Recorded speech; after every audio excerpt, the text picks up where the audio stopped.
Makanya guys, yang mengejutkan adalah 3 dari pebisnis itu membicarakan satu nama selebriti perempuan yang sama. Wow. Proud to be a part of the LGBTQ. Hi everyone, I'm Yusul Kim and welcome back to my YouTube channel. Teman-teman yang lagi nonton, gimana kabarnya hari ini? Apakah dalam kondisi yang baik saja? Atau mungkin sebaliknya ya? Apapun yang terjadi, jangan menyerah ya guys. Ayo dong semangat. Fighting. Dan mau kalian yang punya IG terus mau mutualan sama aku, nanti bisa langsung aja follow @yusulkim, entar aku follow back. Anyway, dalam video kali ini kita bakal bahas tentang update informasi dari industri hiburan Korea Selatan. But wait a minute, sebelum kita lanjut, buat kalian yang nggak mau cepat keriput, nggak mau cepat berkerut wajahnya ya, pengen nampak awet muda, mungkin mulai dari sekarang itu coba pakai retinol teman-teman. Aku sendiri udah mulai nyoba produk retinol. Aku mulainya dengan pakai moisturizer malam dari Wardah yang Renew You. Jujur aku suka banget sih sama moisturizer ini. Selain aromanya yang benar-benar enak banget, ini tuh juga mudah menyerap dan keesokan harinya ya wajah itu kelihatan lebih seger dan juga nampak cerah. Dan buat teman-teman yang juga mungkin tertarik untuk coba ini nanti bisa langsung cek tab produk aku ya. Thank you so much. Alright, enough ya guys. Dan sekarang kita akan lanjut ke topik pembahasannya. Di topik pertama ini ada informasi yang waduh pembahasannya cukup dewasa teman-teman. Adapun topiknya adalah tentang tarif selebriti Korea. Jadi guys, sebelum lama ini ada seorang penyanyi dan juga entertainer asal Korea Selatan yang bernama Shin Jong-hwan.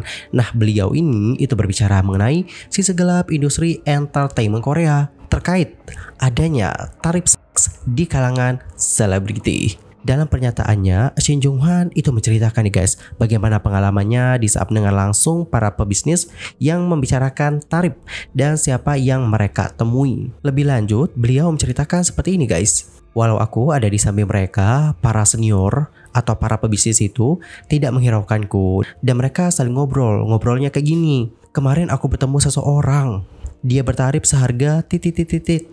Begitulah yang dibicarakan oleh para pebisnis itu. Kemudian Shin Jong-hwan melanjutkan ceritanya dengan mengatakan mereka sampai nge-spill loh harga dari orang yang ditemuinya. Aku pikir awalnya salah denger, tapi ada yang bilang dia bayar 5 juta won. Wih, lumayan juga ya 5 juta won. 5 juta won kalau dirupiahkan berapa ya guys? Lanjut ke ceritanya Shin Jong-hwan. Jadi Shin Jong-hwan juga menceritakan bahwa selain 5 juta won, ada juga yang tarifnya itu adalah 10 juta won. Bahkannya guys, yang mengejutkan adalah 3 dari pebisnis itu membicarakan satu nama selebriti perempuan yang sama. Wow. Kemudian dia menambahkan dengan mengatakan seperti ini. Jujur saja aku terkejut. Mereka atau selebriti bisa dibayar untuk hanya bertemu dengan seorang pengusaha atau pebisnis, bermain golf bersama, makan bersama, dan bahkan melakukan aktivitas dewasa. Maksudnya secara. Kemudian entertainer Kang Byung-kyu juga ikut nge-spill dengan mengatakan, aku juga pernah melihat daftar nama dan label harga dengan jelas. Lalu dia juga membuat pernyataan pernah ditawari hingga 2 miliar won oleh pengusaha asal Tiongkok untuk merekrut selebriti wanita. Alright, jadi seperti itulah bagaimana ceritanya. Jujur sebenarnya kita juga tidak perlu kaget banget sih guys akan hal ini, karena ya memang ini tuh bukan rahasia umum lagi teman-teman. Dan ini tidak hanya terjadi di Korea saja loh guys, tapi di negara kita juga ada loh seperti itu. Kemarin soalnya sempat ada orang yang seperti kayak nge-spill berapa tarif oknum-oknum selebriti. Udah ada yang nonton nggak itu? Oh ya teman-teman, terkait dengan topik ini ya, aku juga punya satu story. Story ini datang dari member Tahiti yang bernama Jisoo. Melalui Instagramnya, Jisoo itu menceritakan bahwa dia itu ditawari sponsor sebagai imbalan untuk berhubungan. Jadi kalau mau dibantu oleh orang ini, bantuan dalam segi ekonomi misalnya, ya harus begituan sama orang itu. Begitu maksudnya guys. Dan ceritanya Jisoo kayak gini teman-teman. Nah, jadi ada seorang pria ini mengidentifikasi dirinya sebagai perantara sponsor dari sebuah klub sosial. Dalam rumor tentang sektor hiburan, perantara semacam itu akan menghubungkan gadis-gadis, biasanya penyanyi atau aktris yang tidak dikenal dengan sponsor atau sugar daddy. Nah, si pria ini memberitahu Jisoo melalui sosial media dengan mengatakan seperti ini. Apakah kamu tertarik dengan pekerjaan paruh waktu yang bergaji tinggi? Kami akan membayarmu per jam. Kamu mungkin menerima 600.000 hingga 2 juta won rata-rata per kencan. Dan ketika Jisoo dapetin pesan seperti ini, dia nggak menanggapi. Dan setelah nggak ditanggapi, orang tersebut kembali lagi ngirim pesan. Pesannya berikutnya kayak gini guys. Salah satu pelangganku yang berusia pertengahan 20-an itu adalah penggemar beratmu loh. Kami menjamin kerahasiaan sepenuhnya hanya untuk satu pelanggan. Namun lagi-lagi Jisoo nggak merespon nih teman-teman. Dan ketika nggak direspon, orang itu kembali lagi ngirim pesan. Pesannya kayak gini.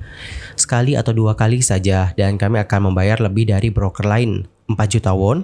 Dan guys, pada akhirnya Jisoo kayak muak banget mendapatkan pesan-pesan seperti ini. Dan pada akhirnya dia pun mengekspos hal tersebut, disertai dengan komentar seperti ini. Pesan-pesanmu membuatku sangat kesal. Kamu telah mengirim pesan-pesan seperti ini berkali-kali. Hentikan, aku merasa muak. Sementara itu, seorang pejabat agensinya Jisoo, yakni Dreamstar Entertainment, itu mengatakan bahwa mereka akan meminta penyelidikan polisi setelah Tahiti kembali dari tur Jepangnya. Dan sekedar untuk tambah informasi, ayahnya Jisoo itu adalah seorang kepala detektif di kepolisian loh. Wih, jangan macam-macam, jangan main-main Anda. Dan guys, pada akhirnya pihak kepolisian melakukan investigasi untuk mencari tahu siapakah sponsor tersebut. Namun sayangnya investigasi itu menemui jalan buntu nih teman-teman. Kepolisian distrik Sukcho itu mengatakan bahwa mereka telah meminta data-data sponsor tersebut kepada Facebook yang berafiliasi dengan Instagram. Namun hal tersebut rupanya tak bisa dilakukan nih guys oleh Facebook. Pihak kepolisian itu mengatakan jikalau alamat IP-nya adalah Korea, Facebook bisa memberikan informasi yang diminta. Tapi karena alamat IP-nya dari negara ketiga, Facebook tidak bisa melacak informasi pengguna tersebut. Sementara itu, kesepakatan sponsor semacam ini di sektor hiburan seringkali menimbulkan rumor, tetapi kebenarannya jarang ditemukan. Pada tahun 2009 misalnya, ada aktris Jang Jaeyeon yang melakukan S-word, lalu meninggalkan catatan yang menyatakan bahwa itu seperti dipaksa untuk minum-minum dan berhubungan dengan tokoh-tokoh media dan juga bisnis. Pada akhirnya catatan tersebut membuat jaksa meluncurkan penyelidikan besar-besaran terhadap tokoh-tokoh yang diduga terlibat. Namun sayang, mereka gagal menemukan bukti konkret dan pada akhirnya mereka pun menutup kasus tersebut. Hingga sekarang kebenaran tentang apa yang terjadi sama Jang Jaeyeon juga belum terungkap. Anyway, di awal tadi kita kan ngebahas ya guys tentang Shin Jung Hwan yang seperti kayak nge-spill tea nih tentang sisi gelap industri entertainment Korea, termasuk tentang tarif dari selebriti.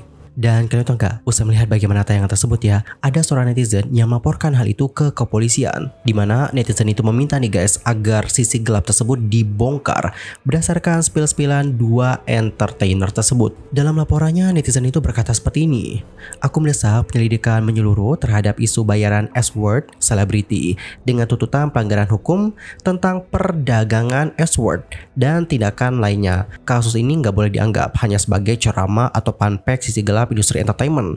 Penyelidikan menyeluruh haruslah dilakukan. Netizen itu juga berpendapat nih guys bahwa tarif selebriti yang dibincangkan tersebut dapat dikaitkan dengan tindakan semacam prostitusi, yang mana hal itu secara tegas dilarang oleh pasal 4 nomor 1 Undang-Undang tentang Hukuman atas Tindakan Terlarang. Dan untuk saat ini ya guys, laporan dari netizen itu sedang ditinjau oleh Departemen Keselamatan dan Keamanan Wanita.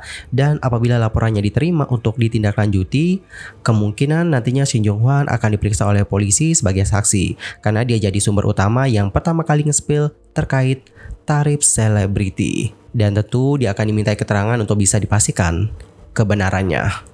Waduh, yang tadinya maunya cuma kayak nge-spill tea doang gitu ya kan, berujung pelaporan ya teman-teman, dan kemungkinan Shin Jung Hwan ini nanti akan dijadikan saksi untuk membongkar tentang hal tersebut kalau laporannya diterima ya. Lantas gimana nih ke depannya? Akankah laporan ini diterima lalu diusut sampai tuntas? Mari kita simak bagaimana kelanjutannya. Lanjut kita masuk ke topik yang kedua. Kita bakal bahas tentang seorang member dari boy group, namanya adalah Bain. Bain ini member dari Just B yang belum lama ini kayak coming out. By the way, sekedar untuk informasi, Just B adalah boy group yang anggotanya itu 6 orang member, dan mereka ini berada di bawah agensi Blue Dot Entertainment. Sebelumnya mereka dikenal dengan nama P-Boys, Play M Boys, dan Blue Dot Boys. Anggotanya terdiri dari Gonu, Bain, Lim, Jimin, Siwoo, DY, dan juga Sangwoo. Mereka pertama kali diperkenalkan sebagai kontestan dalam acara Survival Under 19 pada November 2018 dan Island pada Juni 2020. Dan Just B resmi debut pada tanggal 30 Juni 2021 lewat mini album pertama mereka yang berjudul Just Burn. Dan belum lama ini mereka menjadi topik perbincangan hangat dikarenakan salah satu membernya mengejutkan para penggemar usai coming out di tengah tur grupnya di Amerika Serikat. Sekedar informasi, grup tersebut tengah menggelar tur dunia mereka yang bertajuk Just Out. Kemudian pada tanggal 20 April waktu setempat, tepatnya ketika mereka sedang manggung di The Fairmont Hollywood, Amerika Serikat, salah satu membernya yang bernama Bain atau memiliki nama asli Song Byung Hee itu membuat publik menjadi shock usai dirinya mengaku bahwa dirinya adalah bagian bagian dari komunitas LGBT sebelum membawakan penampilan solonya dengan lagu Lady Gaga yang bertajuk Born This Way. Kala itu Bain mengatakan seperti ini guys. Tonight, I want to share something with you guys.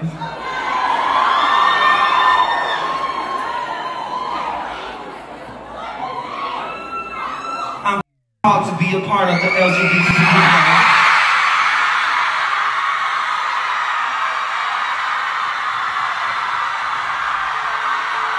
Dan kurang lebih seperti inilah bagaimana terjemahan dari statement Bain pada kala itu. Malam ini aku ingin menyampaikan sesuatu ke kalian. Aku bangga banget jadi bagian dari komunitas LGBT. Lalu di saat pidato penutupnya tadi, Bain mengatakan seperti ini guys. Hari ini bermakna banyak bagiku. Aku bahagia bisa menjadi diriku sendiri. Anggota lain juga ikut bahagia. Sampai selanjutnya tetaplah berani, tangguh, dan terakhir selalu jadilah dirimu sendiri. Selain itu, Bain juga terlihat speak up nih guys melalui Instagramnya, dimana melalui Instagramnya Bain menuliskan seperti ini. Aku ingin berbagi sesuatu yang nyata denganmu. Aku bangga menjadi bagian dari komunitas LGBTQ+ sebagai seorang gay. Dan My Queen Lady Gaga menunjukkan kepadaku bahwa menjadi berbeda itu indah. Kepada siapapun di luar sana yang merupakan bagian dari komunitas LGBTQ+ atau masih mencari tahu, ini untukmu. Kamu terlihat, kamu dicintai, dan kamu dilahirkan seperti ini. Dan guys, pada akhirnya keputusan Bain untuk coming out ini mendapatkan berbagai macam reaksi. Di satu sisi ada yang memberikan dukungan, di sisi yang satu ada yang memberikan reaksi yang pro kontra, terutama dari kalangan fans yang konservatif. Sementara itu, Bain bukan satu-satunya yang melakukan hal tersebut ya guys. Sebelumnya ada juga Holland dan Marshall yang telah terbuka tentang identitas LGBTQ mereka sejak awal karir. Dengan mantan idol seperti Magolfi dan J dari girl group WhatsApp yang juga terbuka segera setelah karir mereka dimulai. Pengungkapan Bain di panggung tur dunia besar menandai momen baru bagi visibilitas queer di industri musik K-pop. Holland, J, dan juga boyband LGBTQ pertama K-pop, yakni Lioness, juga telah berbicara tentang menghadapi diskriminasi dan homofobia di saat bekerja di dunia hiburan Korea karena identitas seksual mereka. Dengan dunia hiburan yang membanggakan sejarah karir selebriti yang tergelincir karena secara terbuka mengungkapkan orientasi seksual mereka. Salah satu contoh yang paling menonjol datang melalui aktor Hong Sok-chon yang mengungkapkan orientasi seksualnya dalam sebuah wawancara pada tahun 2000. Hanya 6 tahun dalam karirnya ia memenangkan penghargaan yang lantas menyebabkan dirinya dipecat dari pertunjukan televisinya dan dipaksa keluar dari bisnis hiburan. Meskipun budaya dan masyarakat Korea masih konservatif, Hong Sok-chon berhasil comeback ke dunia hiburan di TV, menjadi pembawa acara dan akhirnya berakting dengan dukungan signifikan dari generasi muda. Saat ini Hong Sok-chon secara teratur muncul di program-program top Korea dan menampilkan artis-artis top di programnya sendiri. Lantas, bagaimana ya dengan Bain ke depannya? Akankah usia coming out ini karirnya akan sama seperti biasa? Atau justru akan menghadapi berbagai tantangan baru? Bagaimana pendapat kalian? Antara komen ya guys di kolom komentar. Anyway, cukup sekian aja untuk hari ini. I'm Sol Kim pamit dan aku mohon maaf kalau ada kesalahan, baik itu dalam ucapan, sikap, tindakan, dan mungkin ada kesalahan informasi, mohon koreksi ya teman-teman. Sampai jumpa semuanya dan selamat beraktivitas. Goodbye everyone. Guys, di akhir video ini aku izin ya untuk spill produk buat kalian-kalian yang memiliki permasalahan wajah yang kusam, keradakan, sampai komedian. Udah pakai ini, udah pakai itu nggak mempan. Mungkin kalian bisa nyobain peeling solution dari Autumn Pure Nature. Pakainya maksimal 2-3 kali seminggu teman-teman. Pemakaian pertama saja hasilnya udah kelihatan sih. Komedo-komedo itu ya pada rontok, terus pori-pori juga kelihatan mengecil. Wajah juga jadi lebih mulus teman-teman. Dan guys, ketika kalian aktif melakukan pemakaian produk ini, kalian juga wajib ya mengimbangi dengan memakai moisturizer dan juga sunscreen. Untuk moisturizer sendiri cobain deh moisturizingnya Beryl Moisturizing Gel. Ini tuh ya harganya udah terjangkau. Habis itu dia juga punya beberapa benefit, mulai dari melembabkan, melembutkan, dan juga mencerahkan wajah. Kemudian untuk sunscreen, karena aku kan orangnya rentan berjerawat ya guys, dan kulitnya juga berminyak, aku pakai sunscreennya Wardah yang Acne Calming. Ini benar-benar cocok banget sih buat kalian yang lagi jerawatan. Karena ya teman-teman, ini tuh adem banget dipakai. Habis itu dia juga mudah menyerap dan gak white cast. SPF-nya adalah 35 PH triple plus. Dan jangan sepelekan yang namanya facial foam guys. Buat yang wajahnya kusam, cobain deh facial foamnya Hada Labo yang Zero June. Ini tuh ya selain dapat membantu untuk mencerahkan wajah, dapat juga membantu untuk melembabkan wajah kalian. Dan setelah kalian pakai ini, wajah kalian tuh nggak bakal kerasa kayak ketarik. Enak aja gitu setelah pemakaiannya guys. Buat teman-teman yang juga tertarik untuk cobain produk-produk ini, nanti bisa langsung mampir ke tab produk aku. Thank you so much and bye bye everyone.